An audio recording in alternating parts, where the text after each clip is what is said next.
So this is the third in our series of lectures on the design of a high performance amplifier. In the last lecture at the end, we had come to the point of designing this circuit with 3 stages, and we were left in a suspenseful state because what we had found was that when we put all the gains together of the stages we had designed, the overall gain was turning out to be about 8700, and we needed a gain of 25,000 according to the specification. And we were wondering what to do next. So now let us see what to do next.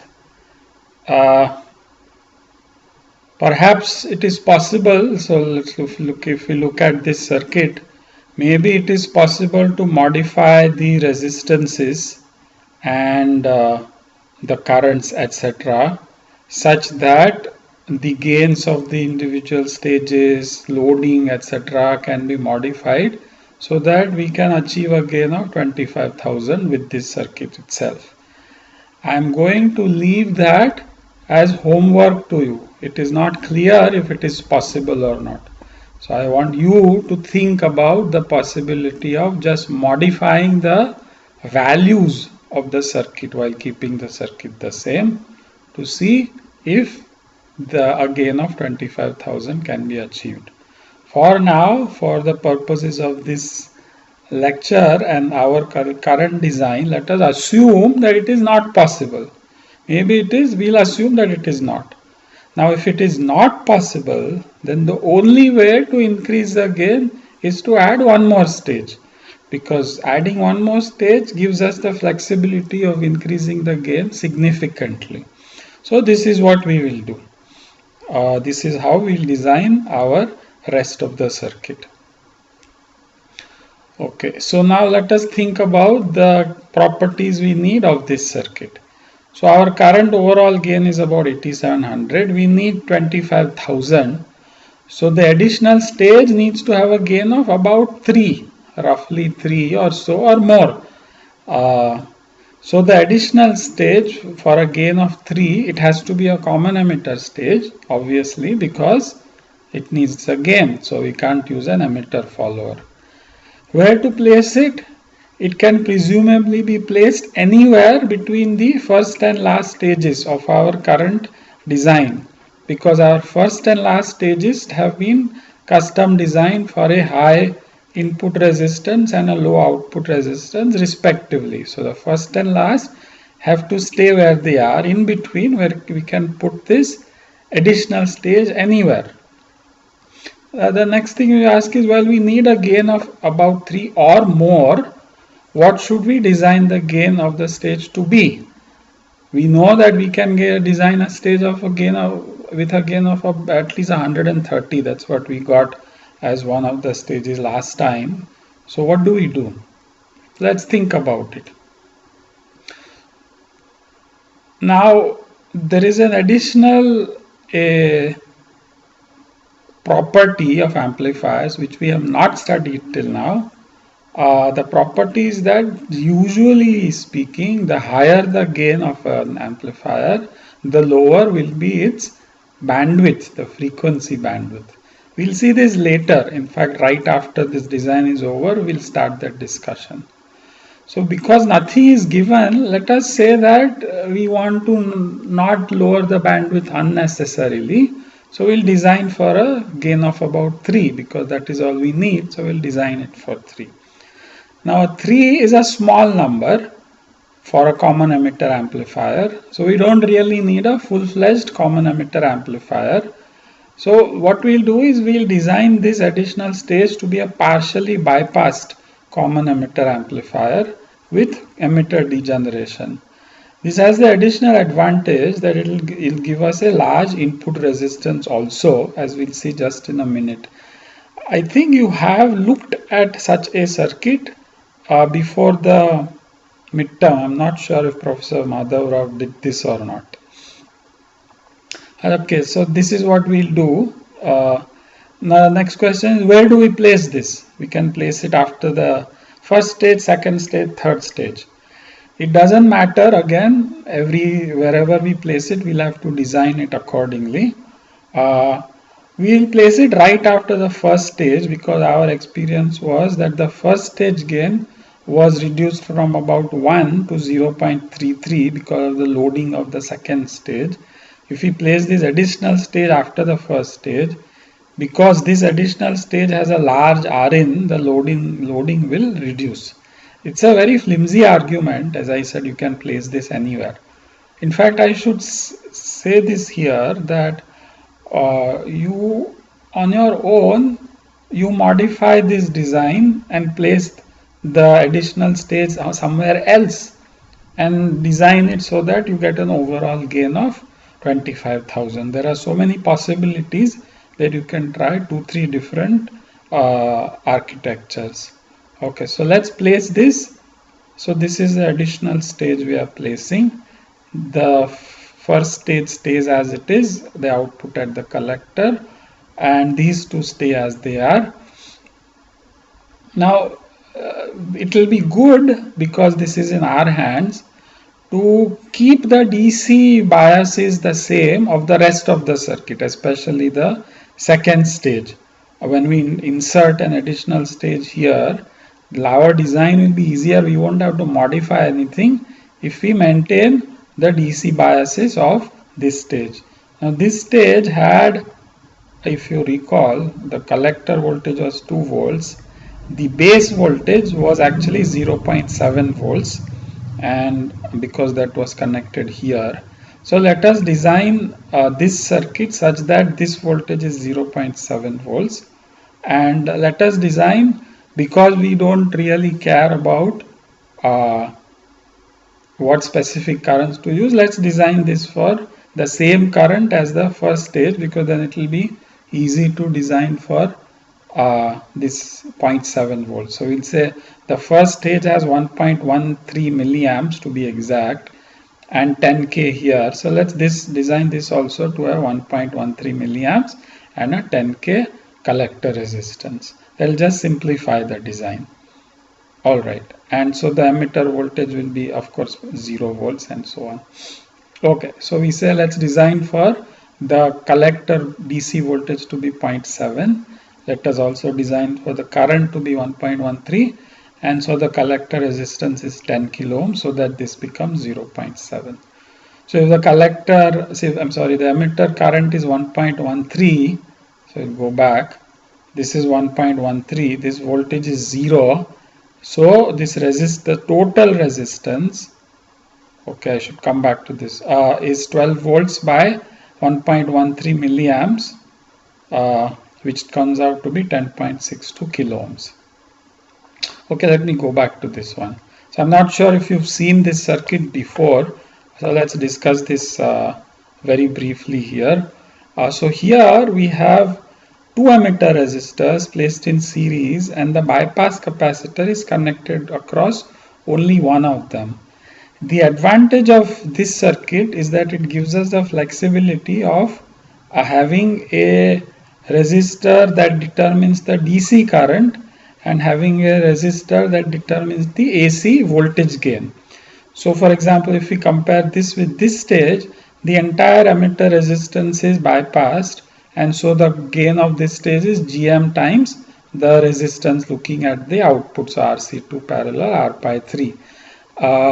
If we don't bypass the entire resistor like this, then the gain of this stage is approximately minus RC by RE, and because we wanted a gain only of about 3, we can design for minus RC by RE of about 3. Whatever, some value, we'll come to that value. The other thing that this does, as I mentioned in the previous slide, is that because we have a resistor that is not bypassed, if you look at the input resistance of this Q2 stage, this should be Q12. Okay, the input resistance of this stage will be R pi of this transistor plus beta times RE11. And so if RE11 is even reasonably large, then the input resistance of this stage is large, and then this stage does not load the previous stage. So that is why we use this configuration. If we use only RE11, then the current will be very large. So to limit the current to a smaller value, we use RE12. All right. Okay, so that is that. Okay, now so this is a DC design. Let us look at the AC design. So we recall that the first stage gain was minus 0.33, including the loading of the second stage. Now we've of course replaced the second stage with an additional stage. So let us design this complete first. So this plus this, these two stages together to have a gain of 2. Actually, let's think about this. So we said we want the gain of this stage to be about 3. This is 0.33 with loading and all that. So the total would be 0.33 times 3, which is about 1. So we wanted about 1 of this total 2 stages. I'm saying let's make it 2 just to be on the safe side so that we cross 25,000. This is flexible. We can make it anything between 1 and 2 or whatever, because ultimately we want the gain to be higher than 25,000. Alright, so now we need to find an expression for this total voltage gain of the first 2 stages, including loading. Okay, so we say that, so I have to refer to this. So we're saying VC12 divided by Vs, the small signal gain of these 2 stages, is the gain of this stage times the gain of this stage. Now let's just look at this here first. So the gain of the first stage is minus RC1 parallel the input resistance of Q2. One second, let me change this. This is bothering me. So this should be 1, 2. And this thing also needs to move up. Okay. All right.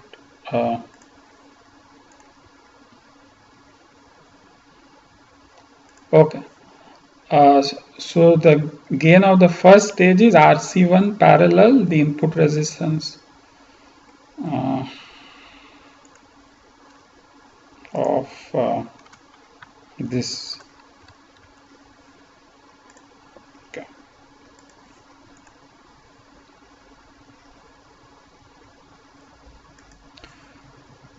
Divided by RE1. RC1 parallel RE12 divided by RE1. Now as we just discussed, the RIN of this stage is very high, so we can safely ignore it. So it will be approximately minus RC1 by RE1.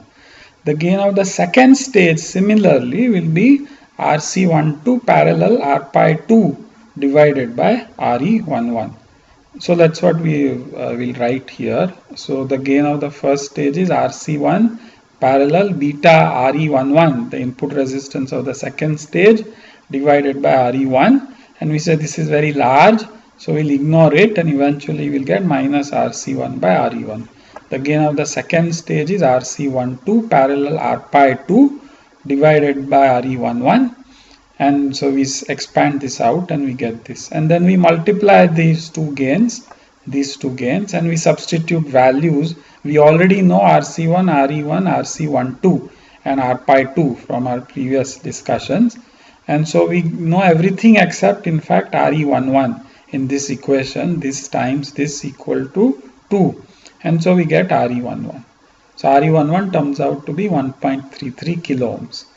Now if you go back, we already found that RE11 plus RE12 is 10.62 kilo ohms from the DC condition, and so we find RE12 to be 9.3 kilo ohms.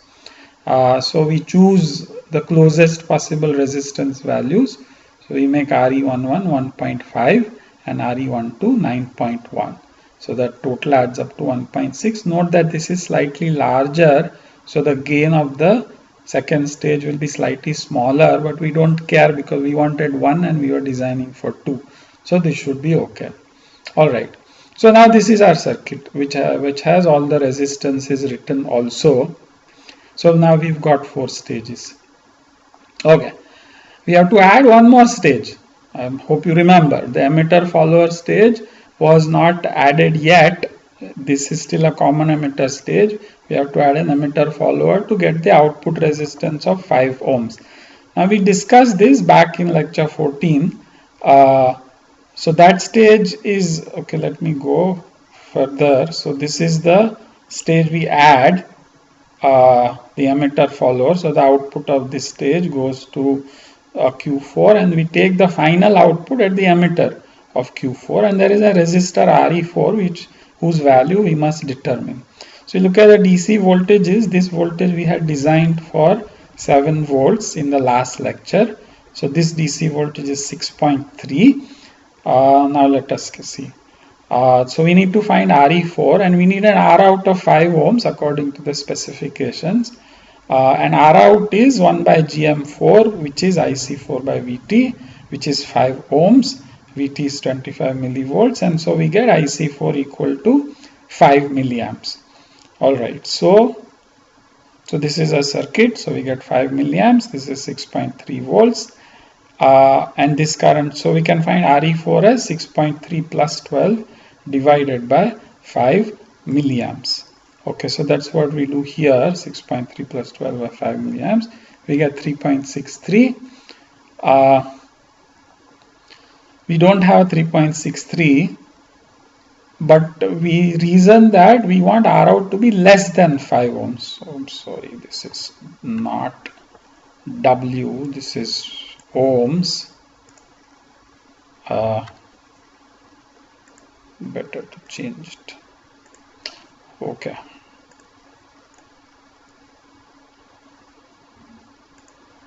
So we want R out to be less than 5 ohms.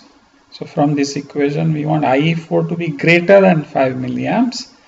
And so we want RE4 to be less than 3.63. Then we'll get the less than 5 ohms. So we choose RE4 equal to 3.3 kilo ohms.